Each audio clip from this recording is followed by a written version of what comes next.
Magandang gabi sa lahat. Ma'am Kai, magandang gabi.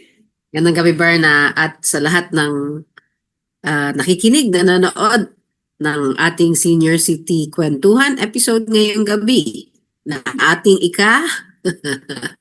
Ika-38 episode na po sa taong 2025. Oh my God, ramdam niyo na ba yung Kapaskuhan?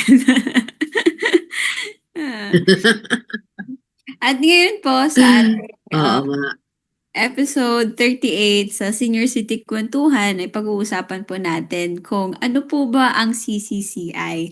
So, habang hindi pa po namin sinishare sa inyong lahat at di pa po tayo nagsisimula doon sa pag-uusapan po natin ngayon, try nyo pong i-search online kung makikita nyo po at mahuhulaan nyo kung ano yung CCCI. Game. Ayan. At ito pong live stream natin Ginawang game ngayon. ni. Opo. Itong live stream po natin ngayon ay simultaneously po makikita rin po natin, mapapanood po sa iba't ibang Facebook pages ng ating mga partners. Nandyan po yung seniors sa panahon ng COVID, yung Lapis o SISO, yung Inat Philippines, and of course po sa Facebook page din ng Philippine Rural Reconstruction Movement o PRRM. Ayan. Yan.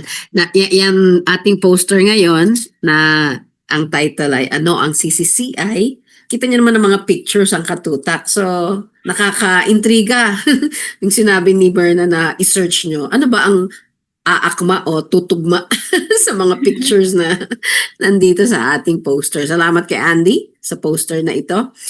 Ano nga ba ang CCCI? Sisimulan na ba natin, Bernadette? Yes po. At Okay. gugulat na lang sila. Hindi po ano to? Cebu Chamber of Commerce Yes, and industry. and Industry. Hindi rin. Ano ba yung iba mong na-search, Berna? Catholic Care for Children International. Hindi rin. CCCI din yon. At At meron meron din pa. po, yes, yung China Certification Center Incorporated. Yan. Pero hindi po lahat yun. Di ba wala po sa nabanggit. Sige. Ito po ay may kaugnayan sa ating hindi naman pangunahin, kundi mahalagang pangangailangan sa ating araw-araw na buhay. At ito ay ang Community-Centered Connectivity Initiatives, CCCI. Bakit? Bakit ba natin pinag-uusapan to ngayon at anong ibig sabihin ng Community-Centered Connectivity Initiatives? Sa isang oras po na ito ng episode ng Senior City, susubukin namin ni Berna na ipaliwanag yung mga batayang konsepto, prinsipyo ng CCCI at hindi po siya konsepto lang. Pinapractice na po yan sa Pilipinas. Marami pong practitioners, advocates, and support institutions ang mga CCCI sa Pilipinas. At ito ay practiced hindi lang sa Pilipinas, kundi sa iba pang mga bansa. Simula po tayo sa konteksto na ang Pilipinas para makasabay sa nagbabagong daigdig, nagbabagong mundo, ay nasa path po tayo ng digital transformation. Kailangan proseso sa ating mga pang-araw-araw na gawain, lalo na yung mga nasa opisina, mga nasa organisasyon, mga advokasya, kailangan natin itong digital transformation. Sa Pilipinas po, ayon sa, nasa baba po ang ating source, Making Broadband Universal, a review of Philippine policies and strategies na isinulat po ng Philippine Institute for Development Studies or PIDS nung nakaraang taon, 2024. Ang 4G coverage po ng internet sa Pilipinas ay halos 100% na, no?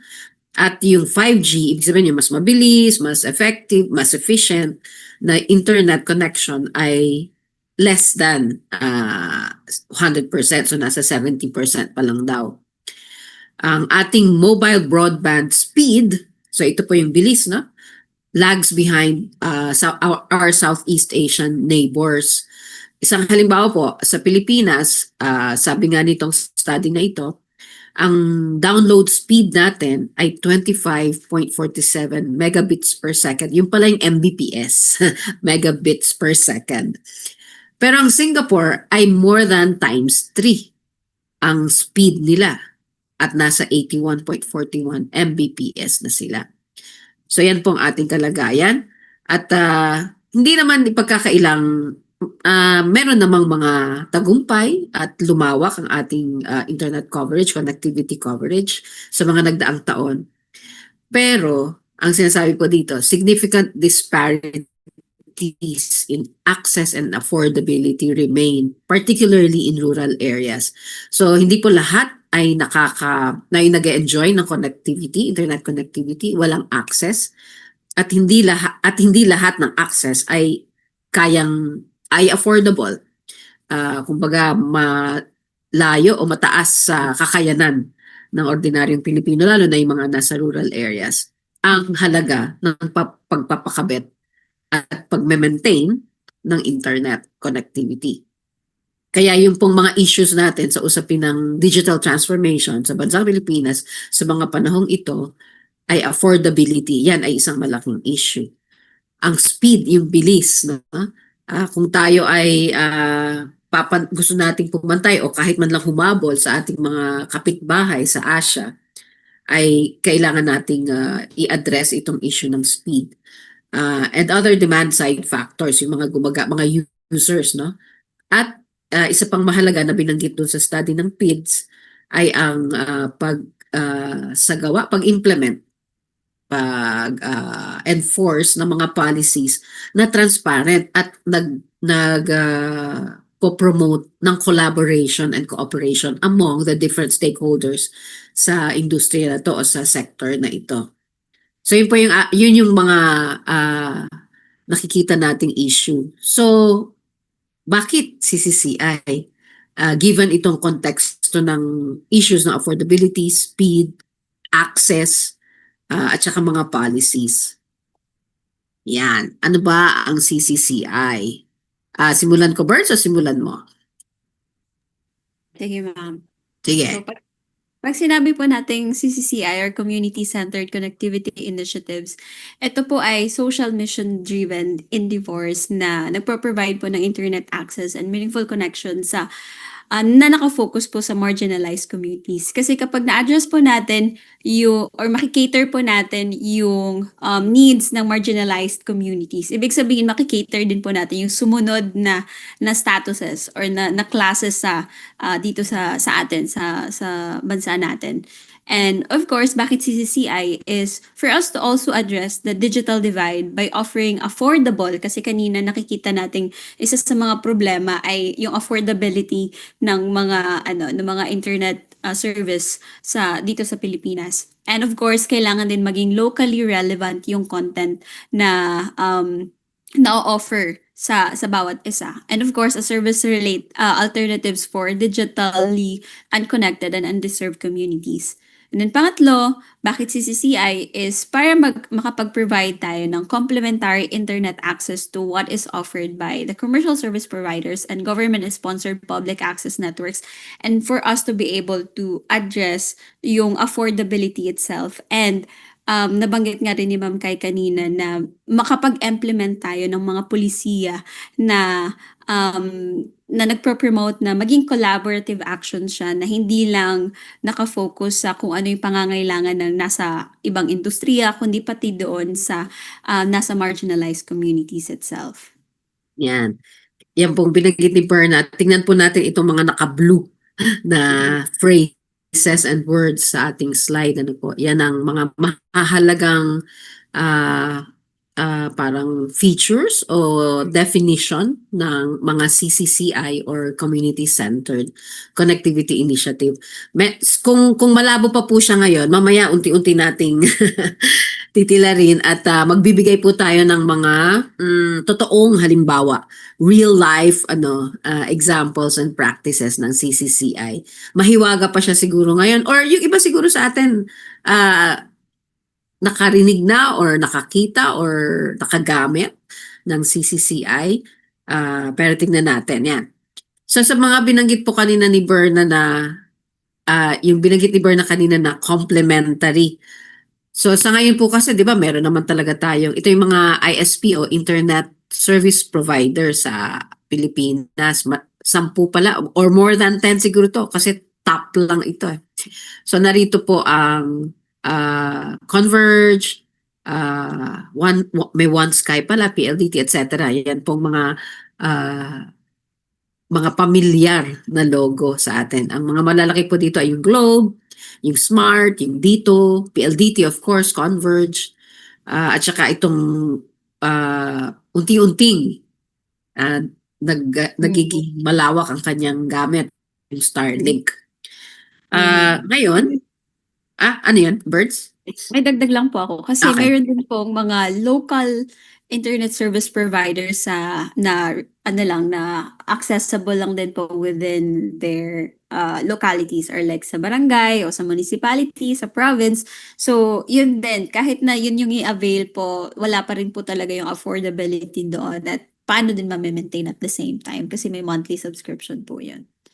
Tsaka isipin po natin yung bawa nasa kabundukan na ang layo ng isang bahay sa susunod niyang kapitbahay ay kilometro at may bundok pa na nasa gitna nila, no? So hindi magi-invest ang mga lalo na ang mga malalaking commercial na ISPs dahil hindi na efficient para sa kanila, hindi ang tawag mo doon, hindi feasible na, no? Walang Na ROI sa kanila. maliit kung meron man na ROI sa paglalagay or pag-i-install ng internet connection sa mga malalayong lugar. Hindi na sabi natin walang walang maiiwan. No one left behind. Yan. So yung grade 2 na estudyante sa isang barangay sa Upland o kaya isang senior high school student na nasa Upland barangay, Upland community, malalaman natin na wala siyang connectivity. No? So mahalaga na connected ang ating mga komunidad sa internet for many reasons, no? Yan ang ating pinapasok na era ngayon. Okay. So, ito pong CCCI natin, dahil nabanggit nga po namin ni Berna kanina, ay hindi lang naman 2025 nangyari or naimbento. Maraming taon na po, lalo na sa ibang bansa, sa Latin America, sa Africa, na ginagawa itong CCCI. Maging sa Pilipinas din, maging dito sa Asia.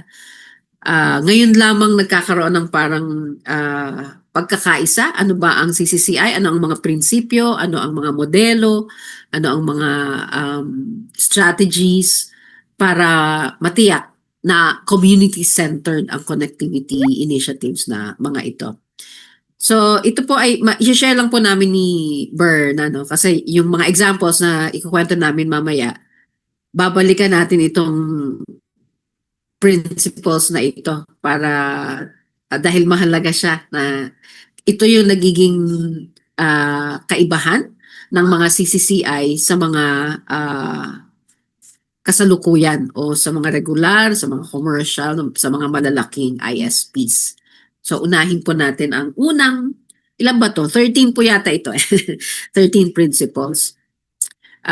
Sa pangalan pa lang po, community-centered connectivity initiative. So naka-sentro sa komunidad at tumutugon sa pangangailangan ng komunidad. Hindi lang ito basta connection, kundi connection na may layunin na tumutugon sa pangangailangan ng komunidad. So, yan ang unang prinsipyo ng CCCI. Mapapansin niyo po sa ilalim ng title ay merong Association for Progressive Communications or APC and Rhizomatica. Ito po ay dalawang international institutions na nagpo-promote ng CCCI at sumusuporta sa mga CCCI sa iba't ibang bansa. At sila po ay sila na po ang nagbuo at mula sa karanasan ng iba't ibang bansa, binuo nila or facilitate nila ang pagbubuo ng principles na ito, itong 13 principles na ito. So, pangalawang prinsipyo, Berna. Yes, dito naman po ay participatory. So katulad na po ng in relation din po sa nauna po na addresses community needs. So dapat may participation yung community itself para ma-build or ma-shape yung services na kailangan nila na or ma-build yung infrastructure din na kailangan nila. And nandun sila, kasama sila doon sa pagde-deploy, pag-ooperate, paggagamit noong CCCI or noong internet connection sa kanilang lugar. Yan. Actually, ito pong picture ay sa Cayapa, sa Nueva Vizcaya. Totoo pong meeting ito. At ito pong nasa lower left ay isang lower left na mama. Ito po, si Sumat, ay isang Indonesian na sa kanilang bansa ay merong medyo mas abante na ang practice nila sa CCCI. So, pumunta po siya sa Cayapa, sa Nueva Vizcaya para makipagkonsultahan sa mga komunidad at makatulong doon sa technical aspect ng pagbubuo ng CCCI. Mamaya po, yung kwentong yan ay itutuloy natin sa mga totoong halimbawa. So, yan po yung ikalawang principle, participatory ang mga CCCI. Again, nag-uugat doon sa community-centered. Yung pangatlo po na prinsipyo ay support. So, hindi nakalutang or nakahiwalay ang CCCI. Dumadaloy ang CCCI sa mga proseso ng komunidad kasama ang iba't ibang stakeholders like ang market, ang mga local government, local and national governments, at mga komunidad. Halimbawa, mga magsasaka, mga katutubo, kabataan, informal settlers, mga urban informal settlers, at iba pa like private ISPs dahil hindi naman tayo nagtutunggali kundi nagko-complement tulad nga nung unang sinabi ni Berna. So nagtutulungan yan. Kaya yung support ay mahalaga. Hindi isla ang CCCI. Hindi siya hiwalay kundi nakapaloob siya. Organic siya sa isang komunidad at sa konteksto ng komunidad na yon. So yan pong mga pictures na yan ay nagpapakita ng ito, mga buyers. Ito ay sa gitnang larawan ay local government at yung pinakakanan ay isang kababaihang magsasaka. So yan po yung ikatlong principle ng CCCI. Kaapat, Birds? Yes, ikaapat po, well-being. So dapat po as a CCCI, isa sa mga principle po ng CCCI is yung matulungan ma-improve yung personal aspect, yung economic lives ng mga tao sa community. So, lalo na po kasi, di ba, may mga structurally marginalized tulad ng mga kababaihan, mga kabataan, yung mga nabanggit din ni Ma'am Kay kanina na mga elderly and even yung mga IP community din natin and mga disabled people. So dapat through using CCCI, it improves their personal, social, political, economic lives. Yes, dapat nakakatulong, hindi nakakasagka. Yes. Yan yung binabanggit natin kanina na may layunin o may social mission yung CCCI. Okay. Na-empower sila. Na nag-empower. Better. Correct, correct. Lalong-lalo na yung mga marginalized, yung vulnerable sectors. Yeah. Again, yung leave no one behind. Okay. Yung susunod pong, ilan na ba ito? Nakalimutan ko na principle ng CCCI. Ilan? 7. 7. Oh, Ay, human pala, rights. 5. 5 pa lang. Ay human rights. So, ang CCCI ay hindi dapat tumatapak o nag-violate pa ng human rights, kundi mas pinopromote niya, mas pinoprotektahan niya, at mas ine-enable ang pagkamit ng ating mga karapatang pantao. Halimbawa, edukasyon, pagkain, healthcare, kalusugan, pangangalaga sa kalusugan, bahay, shelter, yan ine-enable dapat ng mga CCCI. So kung saan pwedeng maging useful at meaningful, yun po yung salita kanina ni Berna, na meaningful ang CCCI, yun yung ibig sabihin ay may tinutugunan siyang pangailangan tulad ng addressing community needs na principle at meron siyang pinopromote na human right. Mamaya po mas makikita natin kung paano ba ito na actualize. Sige. Ayan, Go, Bert? gender. Yes, gender, pang-anim. So dito naman po, pinopromote po ng CCCI na maintindihan natin yung gender power dynamics at ma-encourage natin na magkaroon ng partisipasyon ng mga kababaihan sa leadership, sa management, sa paggamit po ng mga infrastructure and services na to patungkol po sa connectivity and ma-integrate po yung gender's perspective doon sa bawat ginagawa. Like yung technical capacity, yung training, yung pag-aayos ng mga kasi 'di ba may connotation ma'am na kapag ka gantong gawain dapat sa babae, dapat sa lalaki. Pero dito sa CCCI pino-promote yung kaya din ng mga babae yung mga ginagawa na tingin nila ginagawa ng mga kalalakihan. So dito ini-empower din po yung mga kababaihan to do those things kasi kaya din po nila. Natin. Natin. At actually po, sa karanasan namin ni Berna, yung mga kahalubilo namin at nakasama namin sa proyektong CCCI, ay pareho, kababaihan at kalalakihan na interesado sa ganitong uri ng gawain. So, ang CCCI ay ganun din, no? Sabi nga ni Berna, ay empowering both men and women, especially women at para mapawi yung stereotyping, lalo na ng mga gawain at perspektiba. Okay. Yung susunod po natin ay local culture. Teka, ano ba yung picture kanina? Picture ko pala yun. Ito naman po ay local culture. Again po, sa kaya pa ito, kung ang CCCI ay nagpo-promote din, hindi binabalewala, hindi binubura, hindi iniisang tabi ang kulturang lokal. So hanggat maaari yung local language, yung local content, kung ano mang serbisyo sa lokal na maaaring pagsilbihan ng mga CCCI, yun dapat ang sineserbisyohan ng mga CCCI. So, yung content is not coming from the outside. Ang content ay nanggagaling mula sa loob ng komunidad, mula sa mga, halimbawa, komunidad ng mga katutubo, komunidad ng mga kababaihang magsasaka, kababaihang mangingisda, yung kanilang kultura, yung kanilang kaalaman at perspektiba ang pinopromote at isinasalaman ng CCCI. Okay. Next. Pang-walo.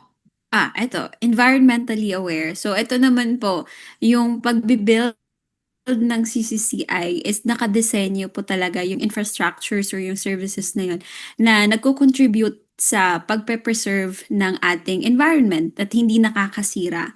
And para din maprotektahan at ma-preserve again yung biodiversity ng teritoryo po ng community na yun. Kasi again, tulad kanina, yung content is galing sa loob ng komunidad.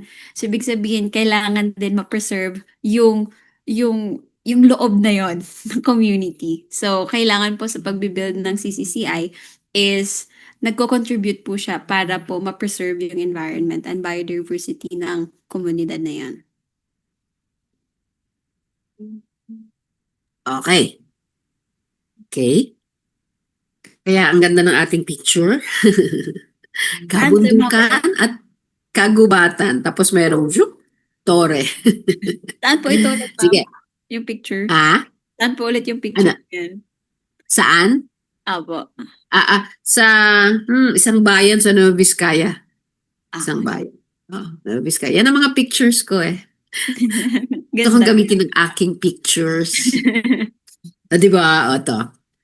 Yung susunod na prinsipyo ng CCCI ay safety. So, ang kaligtasan naman nito ay online na kaligtasan ang binabanggit dito. Na hindi mapapariwara o hindi ma-attack naman ang community dahil sa CCCI, kundi mas pinopromote ng CCCI na maging ligtas ang lahat, kabataan, lalo na ang elderly, ang kababaihan. Dahil alam naman natin ngayon ay mayroong mga tinatawag na technology facilitated gender-based violence.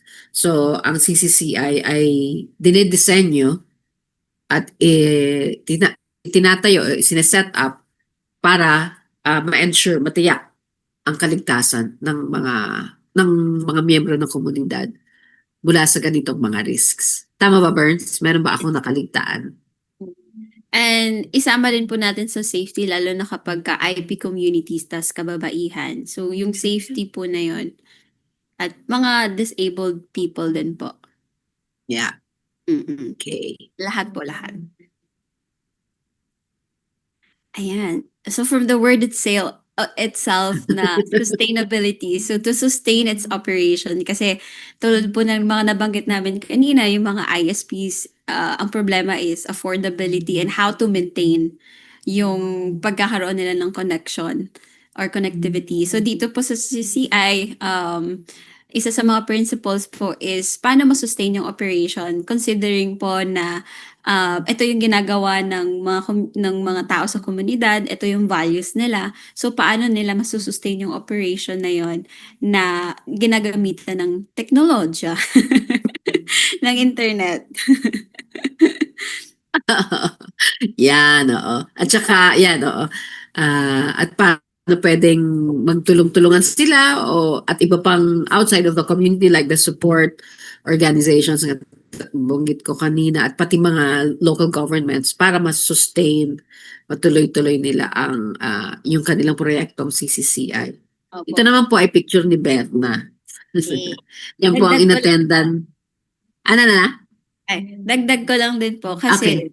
yung sa CCI is to promote po yung collaboration itself. So, para ma-sustain, hindi nagkakanya-kanya, kundi nagbubuklod-buklod. Ganda naman, nagbubuklod-buklod. Parang yung sinabi na ano to? Stars? Constellation of Yes. Turbonet. networks. Yeah. Okay.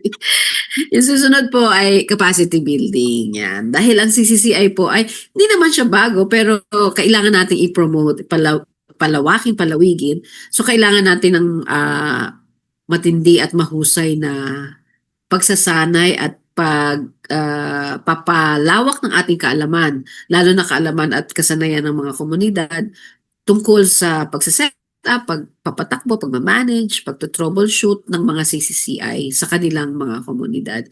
So, ito po ay ang mga pictures po nandito ay isang technical training. So, nakita nyo naman po mula sa kagagraduate lang yata ng high school ditong nasa kanan na lalaki at hanggang sa isang lola na po yata si ate na to ay pare-pareho kaming nag-aral tungkol sa technical na pagko-connect, pag-assemble ng mga kable para sa local na CCCI nila. Okay. Ayan, maganda to, ownership. Kasi kanina kung may culture, like ano yung content na ginagawa nila is dapat galing sa loob. So, ito naman po, ang pinopromote ng CCCI is magkaroon ng ownership yung community itself. Like, angkinin nila yung connectivity na yun, yung infrastructure na yun, yung services na yun, na sila din mismo yung bumuo. Kasama din sila doon sa bumuo. So, through that po, ito po yung isa sa mga 12 principle ng CCCI. 13. Di ba 13 Ah. principles? Last na ba? Teka. Ikwento Last na ba ko yan? lang tong picture. Last na ba to? Di ba? Kwento ko lang yung may isa pa po. itong Oo. picture na to na si ate at yung kanyang circle of tawag dyan, post-its. Ito po ay doon sa workshop ay pina-define sa bawat grupo. Anong kanilang vision para sa kanilang komunidad? Ano ba yung mga challenges? Ano yung issues? ano yung dreams nila, 1 year from now, 3 years from now, 10 years from now, ganyan. Ano yung meron silang resources, ano yung kakulangan pa, at ano yung mga pwedeng gawin para marating nila yung kanilang vision. So mula pa lang po sa ganitong phase o stage ay inaari na inaangkin na ng komunidad ang pag-define ng layunin ng CCCI, hanggang sa pag-set up at pag-operate. So own nila, ah, in, ina paano ba Tagalogin? Inaangkin Mm. nila yung prosesong yon. So yun ay dapat i-promote ng mga CCCI. Oh, meron pa, Burns. Yeah, last po pala yan. Yes, connected to others. Sa akin na 'to, ma'am. Okay, sa connected to others naman po, ito po yung last principle ng CCCI is, medyo same po siya somehow sa ownership kanina. Pero ito naman po connected to others na yung ownership ng bawat CCCI, ng bawat community is mag-connect-connecta sila across the world. Para ma-share nila yung mga experiences nila, yung mga challenges nila, and para at the same time, ma-strengthen nila yung CCCI nila. At makahanap sila ng support doon sa bawat isa na connect nila. Ganon. And ano din, collaborating with other stakeholders at the same time para makakuha sila ng action, na makabuild sila ng awareness, magkaroon pa sila ng more knowledge on how they can really probably protect their environment, paano pa masusustain yung operation nila. So, it all comes in one place po, dun sa lahat po ng nabanggit nating principles kanina from 1 to 12. So, 13. 1 to Tama ba? 13. 1 to Yes. 13.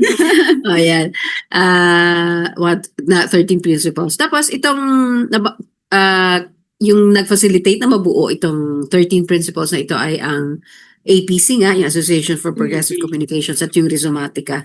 Pero ayon din sa kanilang, may libro sila nito or may publication sila nitong Principles for CCCI. Ay sa panahon ngayon, ito yung 13 principles. Pero this is a parang living document siya, working document. So it may improve, it may be enhanced in the future. Depende sa kung paano nag-evolve ang mga CCCI sa iba't ibang lugar sa mundo. Okay, what's our next? Can you introduce, Bernadette? Yes, so the Philippine CCCI Bootcamp na naganap noong, ano lang po, fresh na fresh, last week. Yes. Oo. Last week from 26 to 28 of November, doon po sa ating PRM Global Partnership Center sa Silang, Cavite. And ito pong Philippine CCCI Bootcamp is ginather po ang karamihan sa mga CCCI practitioners, mga supporters and advocates po nito sa bootcamp na to, and ang dami po namin ginawa, like from the technical capacity buildings down to the tawag dito, demonstrations doon sa new concepts and to deeper our understanding about CCCI, kasi again, yung iba supporters, so parang new to CCCI concept. Pero they support the initiative, they understand the concept behind it. Pero yung paano ang next step ngayon na sinusuportahan natin. So yun, like, we come together to connect and to discuss these things. And kasama po dyan, kung nakikita niyo po ang mga logos, ayan, partner po. Kaya po napangyari ang CCI Bootcamp na to ay dahil po sa mga partners na to. Nandiyan po yung WAC, yung APC, yung Rhizomatica, yung ISEA, yung CIVISNet, and PRM. Yeah. Putol yung logo, no? Putol yung title. Oo, naano Tama ba? natin. Bakit kaya? What happened? At nandito po sa kaliwang bahagi ang parang dinisenyo, particularly, especially for the CCCI Bootcamp, na ang ganda ng pagkakadesenyo, na ina-express niya yung lahat ng principles ng mga binanggit natin kanina. Na. Okay. So dito po sa parang matatapos tayo ng mabilis, Berna. Dito po sa tulad ng binanggit ni Berna sa Philippine CCCI Bootcamp, yung nagkaroon na po ng bootcamps kasi na sinuportahan din ito ng Rhizomatica, ng APC sa ibang bansa. So sabi nila, dahil sa marami na ring at paparami na rin ang karanasan ng CCCI sa Pilipinas, mag-bootcamp din kayo sa Pilipinas kanila. So, ito ay pinaghandaan ng ICEA kasama yung iba pang mga organisasyon na ito para sa bootcamp na ginanap nga 2 weeks ago. At maraming, ilan tayo, Burns? Mga 40 participants, 40 plus participants?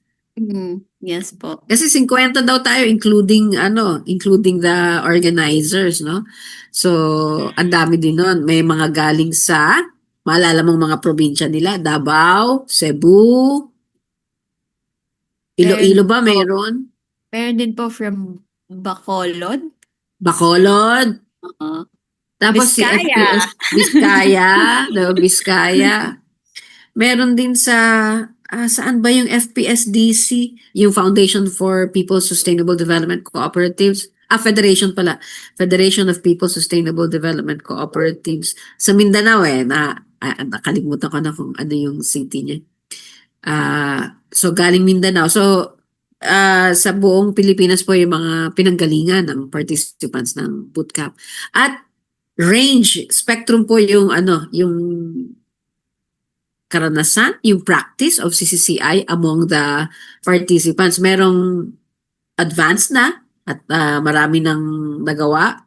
Merong impact ng kanilang mga CCCI. At meron namang, akala ko yung CCCI, Cebu Chamber of Commerce and Industries. Meron din namang ganon. So, merong bago sa kanila yung CCCI. So, yung range po nito ay wide dito sa bootcamp na nangyari.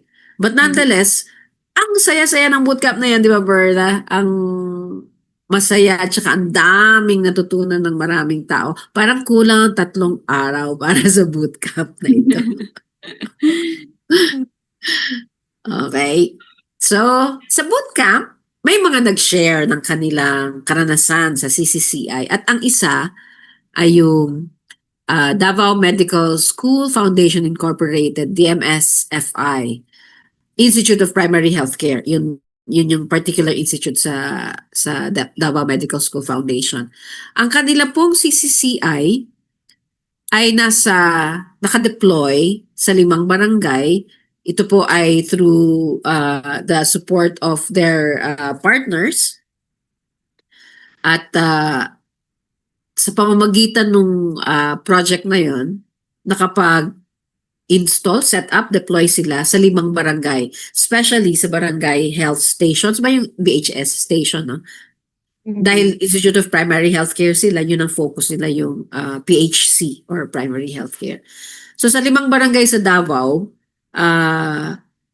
nag-set up sila para magamit ang iClinic SIS at e-consulta. Yung virtual consultation, naalala nyo nung pandemic ay hindi naman sa nauso pero lumawak ang paggamit ng e-consulta or digital consultations, virtual consultations ng isang doktor at ng isang pasyente. Dahil nga hindi makapag-travel, may restrictions sa movements, etc.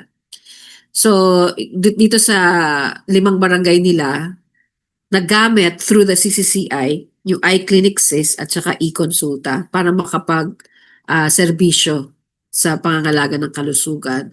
Nakakapag-refer din sila ng mga pasyente. So ang mga pasyente, imbes na magbiyahe at pumunta ng mga clinic o ng mga ospital, yung e-consulta yung ginagamit nila. So nakatipid sila sa panahon, sa oras, at saka sa gastos sa pamasahe. Bukod doon sa iClinic SIS at e-consulta, kasi kailangan mo ng connectivity para magamit itong dalawang services na ito. Bukod doon, meron silang na kumpletong family profiles at 250 individuals. Ito yung mga bilang nila na gumamit sa pamamagitan ng iClinic SIS. So, yung profiles ay mahalaga sa kanilang database, no, para malaman nila yung community nila makilala nila yung community, saan nakatira yung mga taong nagkokonsulta sa kanila, anong communities, etc. Ay, yung 250 individuals pala ay availed online consultation. So again, health service na naman yan. Yung encoding of the family profiles ay nagawa nila dahil din doon sa connectivity nila. At yung iClinicSys na platform ang kanilang nagamit para sa profiling na ito. At pangatlo, syempre dahil bago yung sistemang paggamit ng iClinicSys or e-consulta, nangailangan ng capacity building or training yung mga barangay health workers, members and officers of 5 partner Association of Barangay Health Workers yata ito. So basic troubleshooting, simple bookkeeping, at saka iClinicSys of course. At mahalaga yung gender sensitivity dahil isa sa mga principles ng CCCI ay yung gender empowerment. So ito po yung karanasan ng Davao Medical School Foundation Incorporated sa Davao. Sa mga pictures po makikita natin, pinili ko to, anim yung kanilang pictures pero ito yung kinuha ko. No? So ito po yung upper left, yung mamang merong black box na sinusuot niya yung kamay niya. So sinaset up nila yung siguro black box din yung tawag dyan kasi sa Kayapa yun yung tawag nila. So yan yung box na nandyan lahat ng connections, etc. At saka wires. So yan, nakita nyo, nagte-training, paggamit nung e-consulta. iClinicSys pala, itong nasa upper right. iClinicSys. Tsaka ito pong nasa baba, lower right, yung kailangan nilang ilagay sa bubong yung mga kable para sa connectivity na ito. Malamang sa barangay health station, yung bubong na yan. So okay, yan ay sa Davao Medical School Foundation na karanasan. So actual po yan, matagal na nilang ginagawa yan. Hindi ko lang nakuha yung taon pero yan na ang impact ng kanilang years of work to establish and facilitate the operation of the CCCI in the 5 barangays. Sige po. Yung next nating karanasan, yung actual na CCCI na nai-establish na, although parang nagsisimula pa lang ito. Yeah, si Berna ang magkukwento.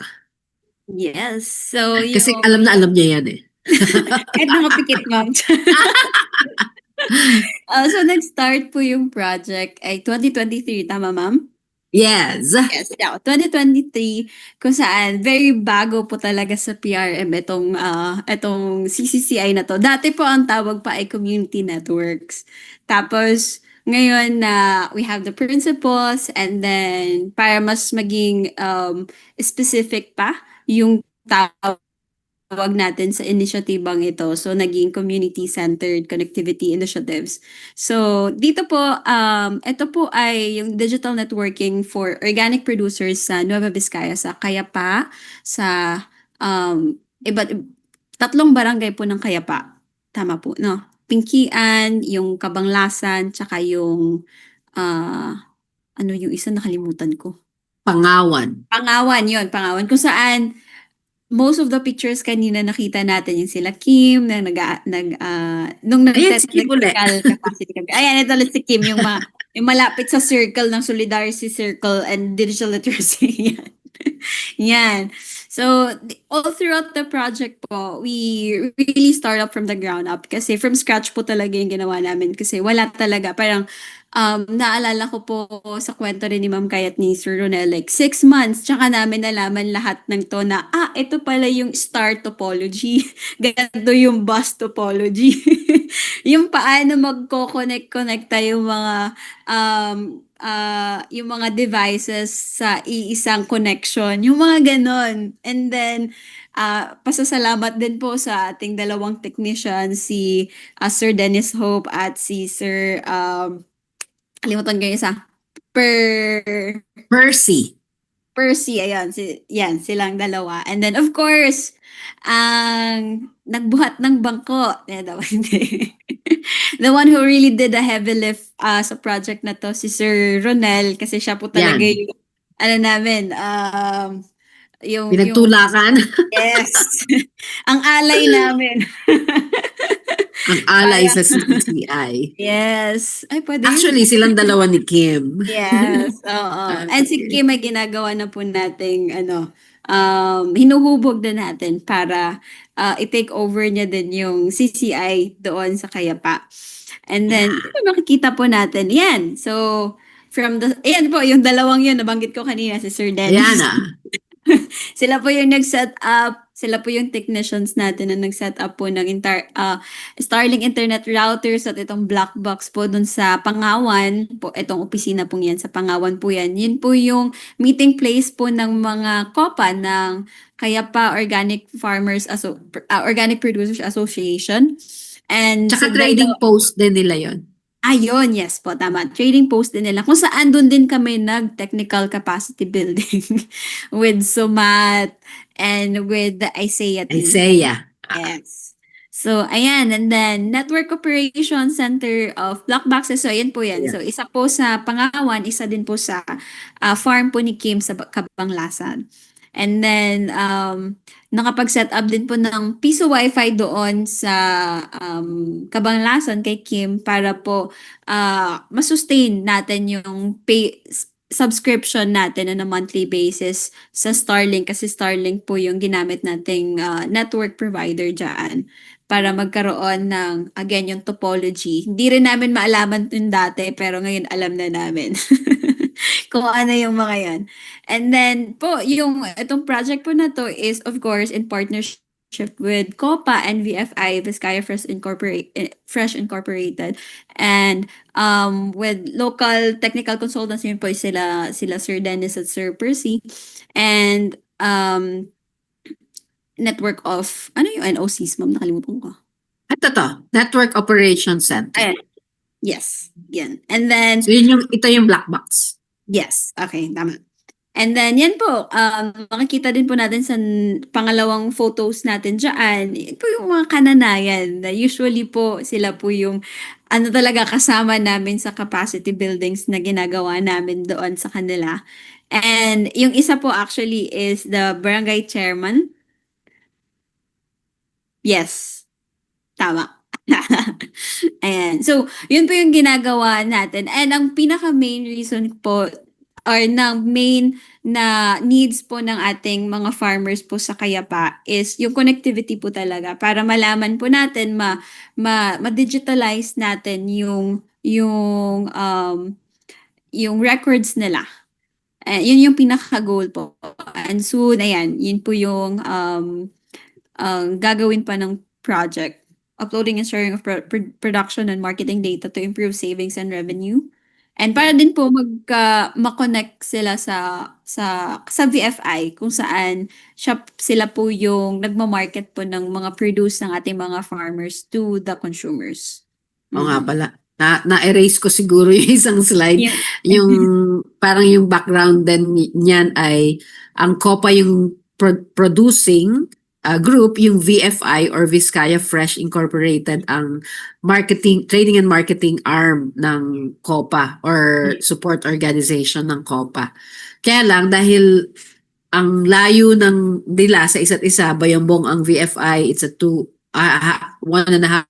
to 2-hour drive to Kayapa, ay mahirap yung kanilang communication, lalo hindi reliable yung internet connection sa Kayapa, sa dun where they are, kasi na-upland talaga yung Pangawan at saka Kabanglasan. Malapit ka na sa langit pag pumunta ka doon. Malapit sa Benguet din. Tama, ma'am, na ba? Yung Kayapa. Oo, yes. Yung Pangawan, the next, Oo. konting lakad na lang, Benguet na. Yes. Yan. So, nahirapan silang mag-communicate in terms of, ilan na bang kilo ng pipino ang na-produce? Pwede na bang sunduin yan para i-market dito? Ganyan. O ilan yung kilo ng carrots ang aanihin mo sa kailan? Mga ganyan. So, nahihirapan silang mag-communicate and it affects their marketing activities. Or sana, mas ma-improve pa kung mas maganda yung communication between COPA and VFI. So the CCCI intended to address that need. So kung aalalahanin ulit natin yung principles of CCCIs, manare-reflect din dito sa practice ng both yung Davao Medical School Foundation at saka nitong Kayapa Organic Producers Association. Ayaw niya mag-ano. Next natin Yan. is yung CCCI naman ng Yun. Ito ba? yes po. Yan. Yes, the Yung CVNet. CIVISNet, parang Central Visayas Network yata ito, na foundation. Central Visayas Information Sharing Network, CVSNet. Yan. So, ang kanila pong slogan ay bridging the digital divide and empowering communities through ICT.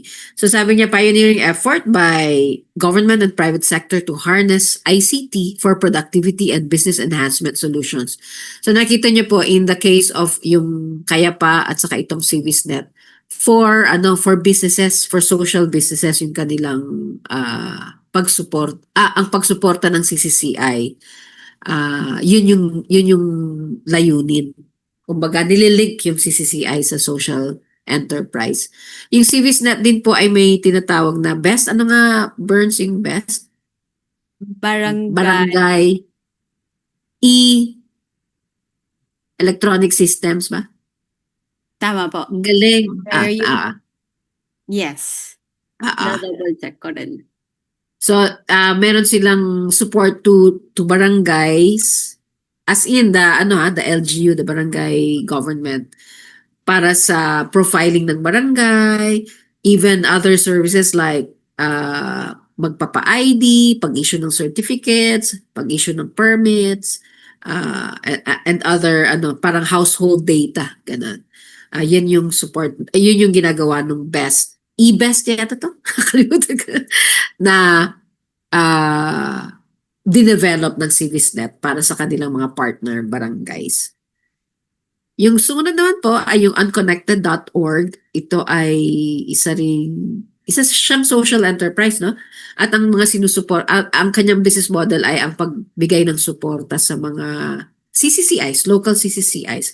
So again, the same, bridging the digital divide and catalyzing last mile connectivity sustainably. So yung pinakadulo, pinakamalayo, pinaka-remote, pinaka-isolated, yung GIDA areas, geographically isolated areas. Ano yung D? Sorry, nakalimutan ko. Na sustainably. Yung hindi lang one time na set up tapos bukas, after 3 months, after 6 months ay hindi na naituloy. So yan ang susi sa unconnected.org at yung maging sustainable yung mga CCCI. Our vision and mission, no digital poverty. So, zero digital poverty. No one left behind. By lowering the cost of network and device access to catalyze sustainable growth. Again, nililink nila yung CCCI and connectivity to catalyzing sustainable growth that can partly emanate from local enterprises or local businesses. Ito na. Yes. Ikaw magkwento, Burns. Kung nasaan ka, ikaw magkwento. Kung nasaan ako magkwento. Okay, so ito po yung part kung saan nagkaroon po kami ng hands-on and demonstrations on how to actually set up a Starlink. Kasi Starlink lang po yung dala ng CBizNet at ng unconnected.org that time. So paano Sa po bootcamp. sa bootcamp so paano po sineset up yung Starlink from the ground up? Like from the start, like bumili ka ng Starlink, ito na yon. So ano yung mga kailangan mo pang mga materyales para ma-set up mo yun. And then ang pinaka-goal po sa pag-set up na yun is hindi lang po magkaroon ng internet connection, kundi may tinatawag din pong vouchering system kung saan magkaroon po ng SE side po yung yung connectivity, yung sineset up po na CCCI. Sample lang po ito.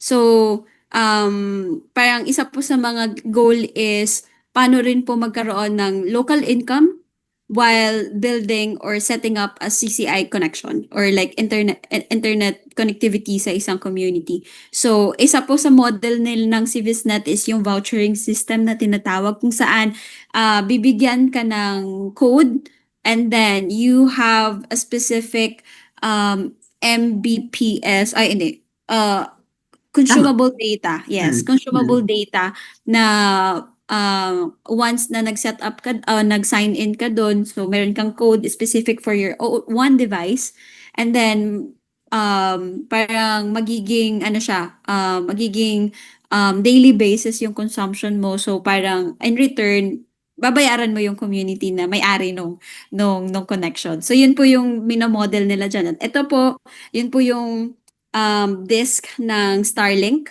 So nasa labas po siya dapat nilalagay. Tapos yung wire na nakikita niyo po dyan, mahaba po yan. Hindi ko po alam kung ilan pong metrong haba yan, pero papasok po yan doon sa building na nasa likod lang din namin, kung saan nandoon po yung tatlong router. Tatlong router is router po ng Starlink, tas yung MikroTik na router, tapos Yeah. another router para lang po magkaroon ng connection dun sa voucher Oh, yeah. system. Yes, so yun po yung tatlo. And then, very easy lang po siya to set up kasi um, yung Starlink po itself is parang ang hack na ginawa po ng si Visnet is since yung Starlink ay may span lang po ng coverage kung hanggang ilang, Radius. oo, kung hanggang saan lang yung connection niya, but through vouchering system at then yung sinata po nilang mga access points, lumalawak po yung connection ng internet from Starlink. So, yan, tinuro po nila sa amin yan.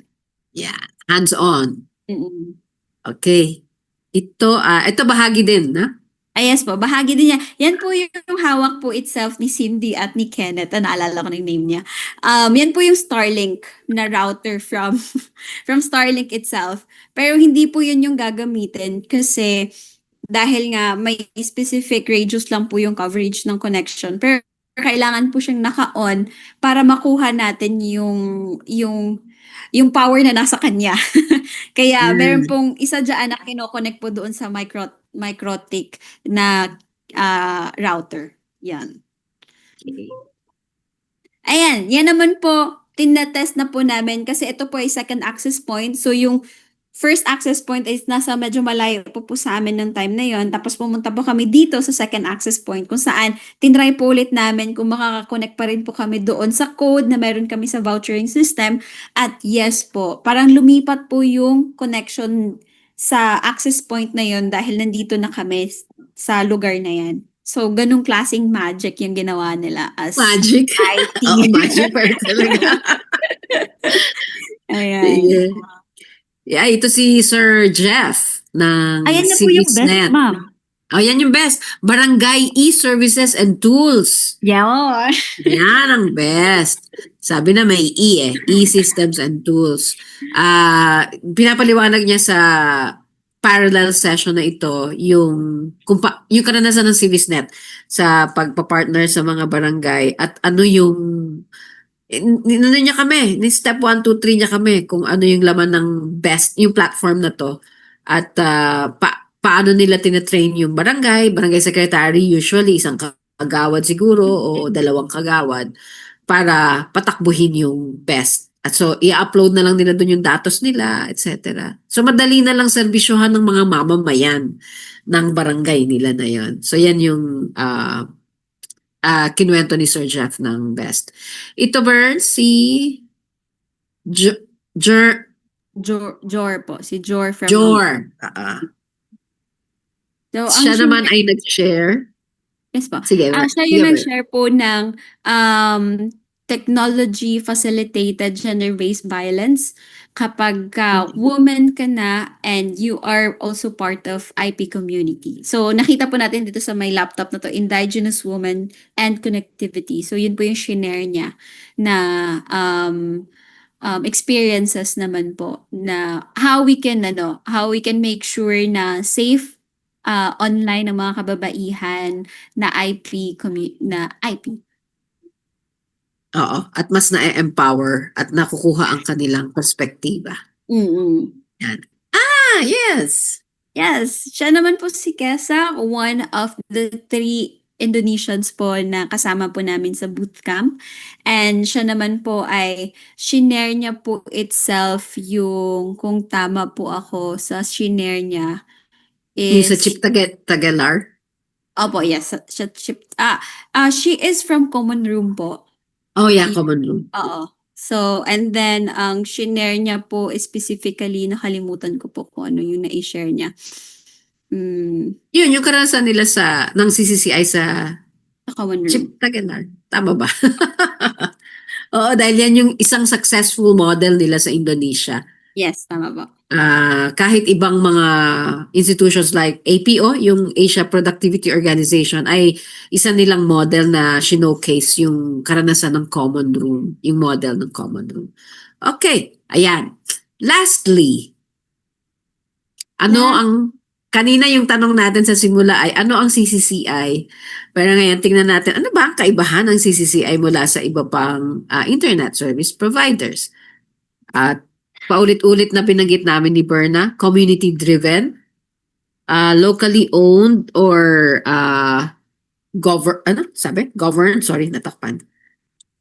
Designed for local needs and ecosystems, emphasizes autonomy and care, and integrates technology with community processes.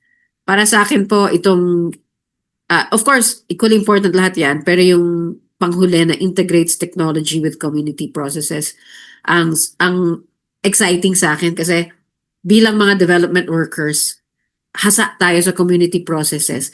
Pero pagdating sa teknolohiya ay medyo dyan tayo wanting. So, paano natin to talaga mapag-uugnay at they will mutually build on each other para maitayo at mapatakbo at masustain ang mga CCCI.